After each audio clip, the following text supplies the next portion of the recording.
I was getting ready for bed when Erin, being the overachiever that she is, sent me a video with her Booktube Bestie picks. So I have no idea what she's picked for me, and I'm scared to watch. And I'm so excited.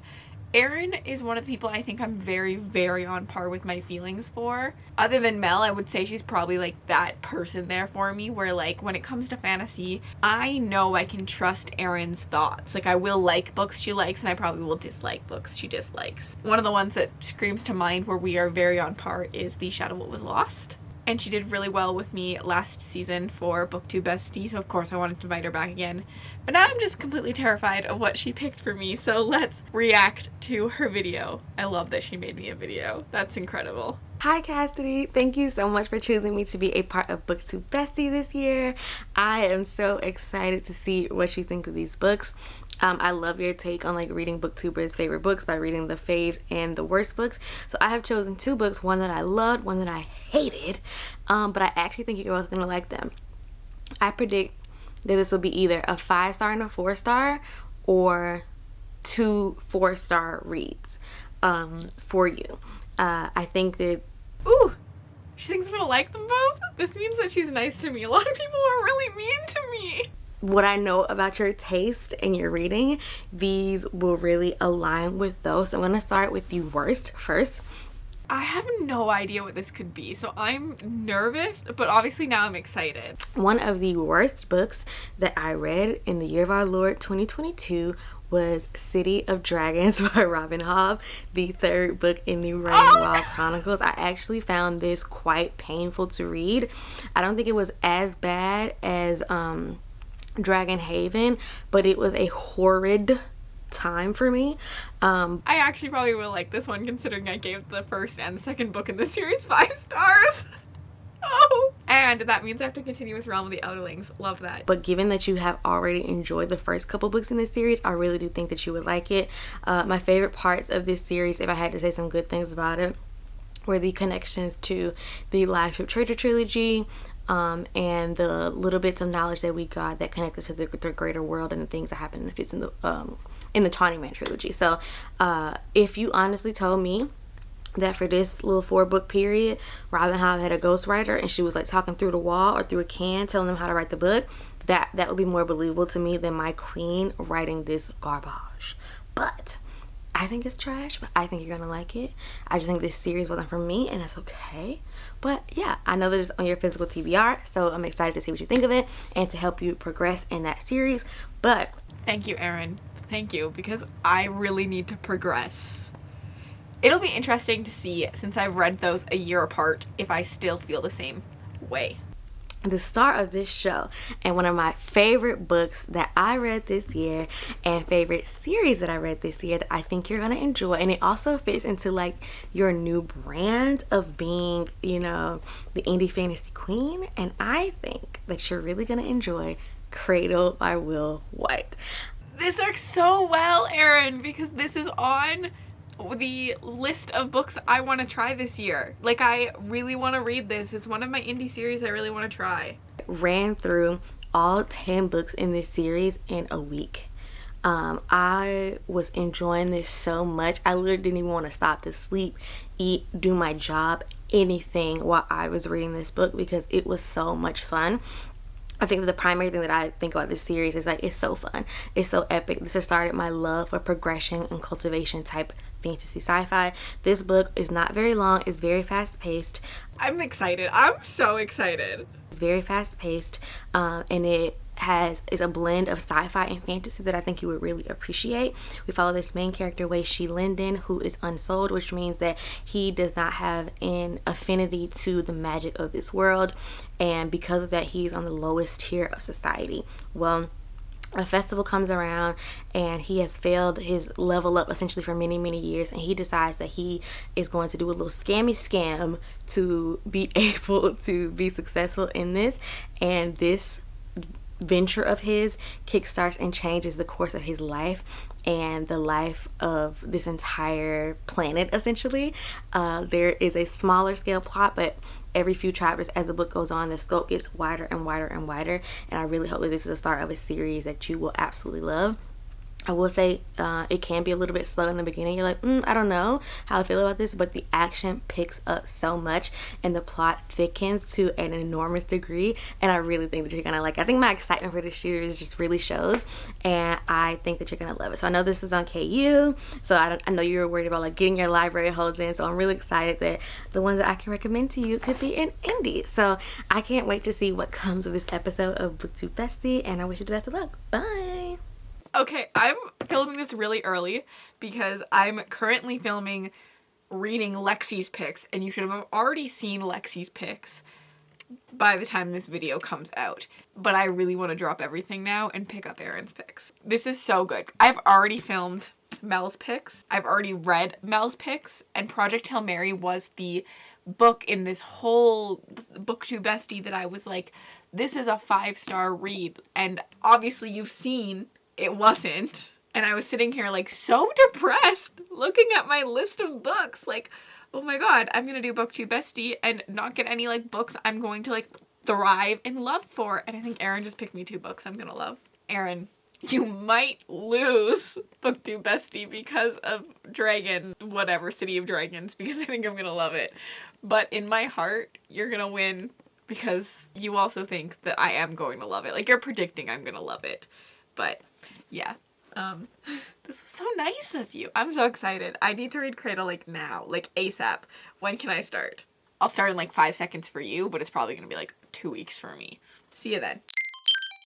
2 pages into Unsold, and I love that literally 2 pages in, we're already getting a magic system. I love that it's explained early, quick, simply, and it makes you, it might not even be a magic system, but we're getting like a description of, yeah, I would say magic. And I just feel like it feels very much what I want from a story, very quick, easy, and it's gonna leave me less confused as we start to build on that, because I already have the foundation down on what to expect. And also look how cute Mickey is. He's just snuggling here.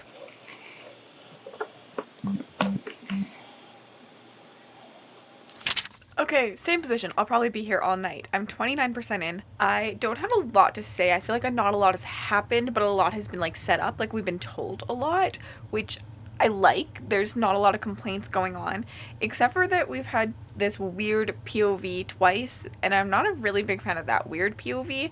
I think it's setting up more things that are happening outside of our main character, but like I don't really care about that, and I feel like the way it's done could maybe be a little bit lazy in my eyes. Like, it could have been done better. Maybe not lazy, it just could have been done better. But so far, that's my only issue. Like, I just don't care about those POVs, so could we leave them behind and get back to being Unsold?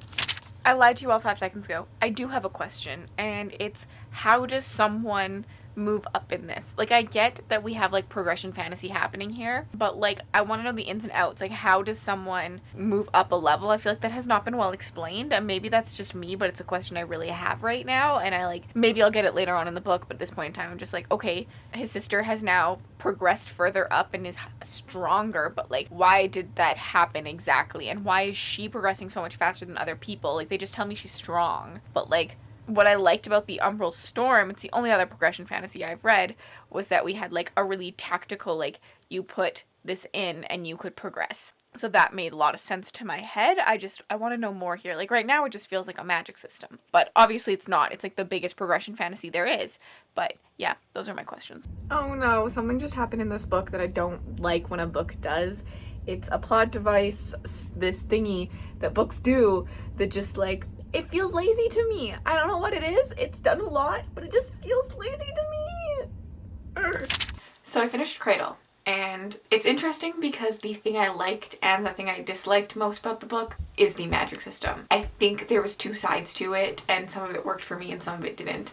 I did like the concept of progression fantasy and the constant like growth that could happen, but I also got confused by that at times because I thought that progression fantasy was going to be a lot more tangible than it is, because when I read the Umbral Storm, so we had a shard that you put into yourself, and the more shards you got, the more your power grew. It was a very like tangible element that you saw. You put a shard into someone, their power expanded. In this one, it's more like your regular magic system. You're just like, magic is just growing with you, which confuses me because I know a lot of people say that like She Who Shall Not Be Named is not a progression fantasy, but when I googled it and reviewed it, like when I googled it and I was watching YouTube videos and I was on Reddit for it, the idea of progression fantasy is that just like book 7 you could beat book 5 you, and book 5 you could beat book 3 you, and so forth and so forth. It's about the like building and the continuous strength that you grow as a character. Reddit said that most magical schools do actually have some sort of progression fantasy because they're training in their magic. And I don't know, I was just confused because I thought it was going to be a lot more like something happens and you grow, and something happens and you grow, something happens and you grow. But it was more a linear timeline than like I thought it was going to be. I don't know if that made any sense. So I had questions about the magic system, although I liked it. I just had a lot of questions about the progression and how that was working. We talked about it earlier. I wanted to know the ins and outs of why we were progressing and why some characters weren't progressing.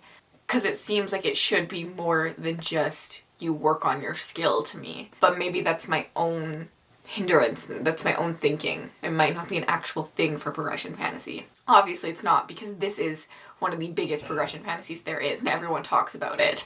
But yeah, so I just had like some questions and concerns. Not concerns, I just had questions the entire time. So that kind of brought my enjoyment down.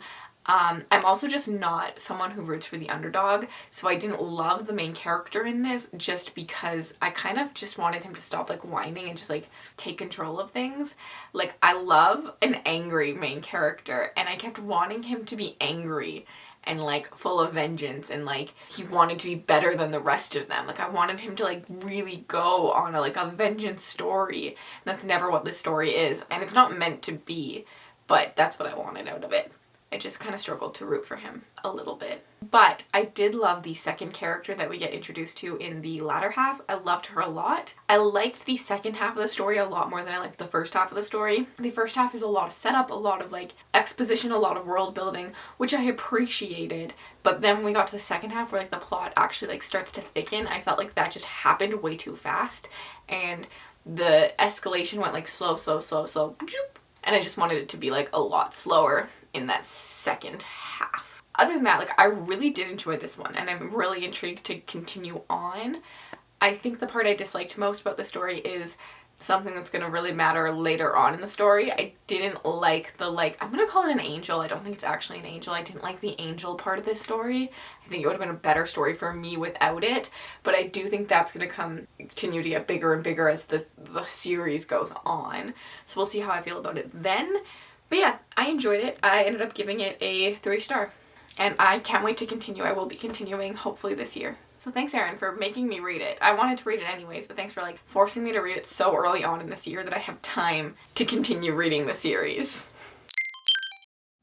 Okay, I started City of Dragons. I'm only a chapter in, and Robin Hobb is just like coming home. Like, I haven't picked this series up. I haven't picked Robin Hobb up in over a year. And I just feel like I never left.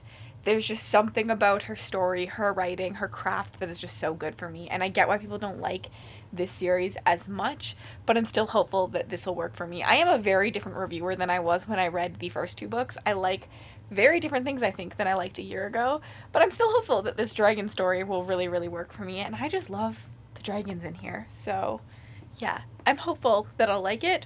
But also, for Erin's sake, I hope I hate it. I'm on chapter 19. I'm on chapter 9. I've had a few too many drinks. But that is what it is. And, oh, I lost my train of thought. Okay, I know what I was going to say. We are on book 3 of the Rainwild Chronicles at this point, and I'm kind of bored because we're having these same conversations that we had in book 1. Our characters are going through the same shit that they went through. I don't swear on my channel.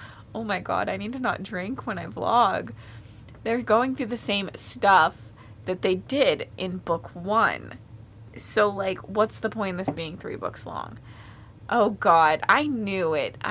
Mel and Erin both thought I was still gonna love this one, but I knew that I am a different reader, a different reviewer than I was a year ago when I read these books. I've changed a lot in a year in terms of what I look for in a book and what I'm critiquing, and Also, being outside of the realm of the Elderlings for so long, you'd think I'd forget that we had these conversations, but I remember them so closely to my own heart. Like, I remember these conversations, and there are things I loved about those first 2 books, but it's like, okay, we've had them. Let's go over it. I'm 50% through this book, and like, where is the plot? Where is this going? Take me somewhere we haven't been before. And yeah, I don't know. I finished the story. This is the 3rd book in the Rainwater Chronicles. I think it's The City of Dragons. I can never remember the title of this book when I don't have it in front of me. I didn't love this one as much as the rest of the series. I will say that. I think that this book didn't really need to exist on its own. I mean, it's the shortest Hob I've read so far. It's like less than 300 pages. And I'm used to Hob being super, super long. It felt like the first half of a book to me. And it just like cuts off, and I feel like nothing happened in the story. I'm gonna give it a 3-star because, I mean, I just love Hob's writing, and although the characters in this are like super repetitive to what we've already seen in the last 2 books, I still love these characters, and I love the personalities and how big and bold they are of all the dragons and how different all the dragons are. I really do adore that, but there are elements of this one that I didn't like. I mean, there was no purpose to this plot, really. I think that it should have just been a duology, the first 2 books be one and the second 2 books be one, which I do think that there was some kind of publishing errors in this series. Because, like, yeah, this felt like a first half of a Hob book for me, where it's very slow. It's like the build up to the plot. It's really slow burn. But yeah, we just had a lot of stories that we covered a lot of ground that we'd already covered in the last 2 books. I felt like this should have already been like over and done with. We also had the introduction of characters from the Live Ship Traders trilogy, which was something I had really, really wanted in the first 2 books. By the time I get to the 3rd book, I'm just like, why?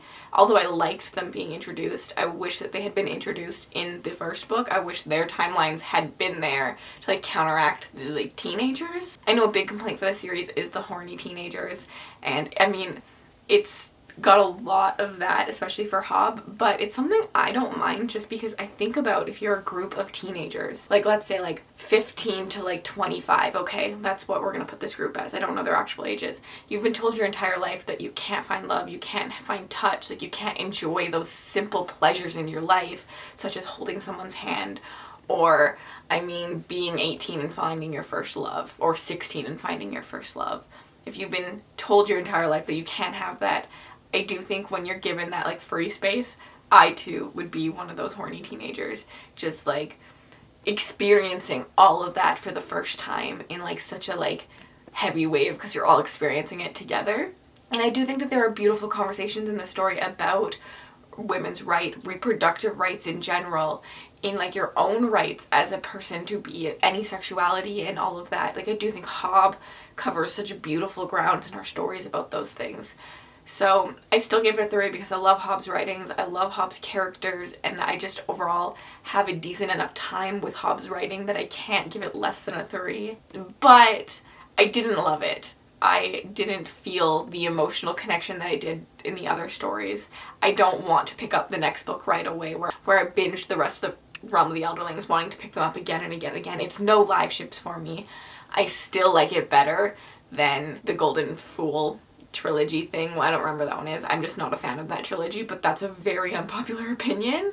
And I mean, I still love this side of the world so much better than I like Fitz's side of the world. But yeah, it's a 3-star. So let's get into the final clip. And now we come to the end of the video. My hair is a literal mess. You know what? This one, although not necessarily a win because I didn't get any like 4s and I didn't get any books I hated, I enjoyed my time making this episode so much. I mean, these were like the fantasies that I live and breathe for, right? Like, we have an indie fantasy that is something so cool and so unique, and then we have a classic dragon story. So I had so much fun making this episode. So even though they were both mediocre reads for me, like, I enjoyed both of them, but they're both 3 stars, right? I feel like this episode was a win for me. I think that it does put Erin on 4, which puts her on the bottom. But I think she's higher than Lexi because I liked her best book better than I liked Lexi's best book. Sorry, Lexi. Lexi's just sitting here like, I just don't want to lose. Like, I just hope someone comes in lower than me. But yeah, I think that we have Erin sitting on just under Mel over Lexi at this point. And I'm just really excited to keep reading in these. I have some fun ones coming up for sure. It's hard because at the time of filming this clip, I've actually read some of the next episode books. So I'm like really excited for you guys to see what's coming next. Thank you, Erin, for being a part of this. And thank you for like just giving me great books. Like you gave me books you thought I'd enjoy in the end, even though one was your worst book of the year. And I think that really showcases Erin as a booktuber in general. I can always trust Erin to like be comfortable giving recommendations for books she doesn't like. And I love that because every book is meant for someone, right? But thank you, Erin. I love Erin's channel, so if you're not subscribed to Erin, you definitely should. Booked Busy, she'll be linked in the description bar below. Erin is just fabulous. I don't even have words to explain, so you should just go watch Erin's videos. Go for a little binge after this and just watch a bunch of them and have a really fun time. If you're not feeling chatty today and you don't want to chat in the comments with me about anything, you can leave me a stone emoji. There has to be some kind of like rock or like pickaxe or something, like a stone. And then if you'd like to connect with me on other platforms, my Bookstagram, my Book Twitter, my Goodreads, and my Patreon are all linked in the description bar below. Have yourselves an absolutely remarkable day, and I'll see you in the next episode of Booktube Bestie.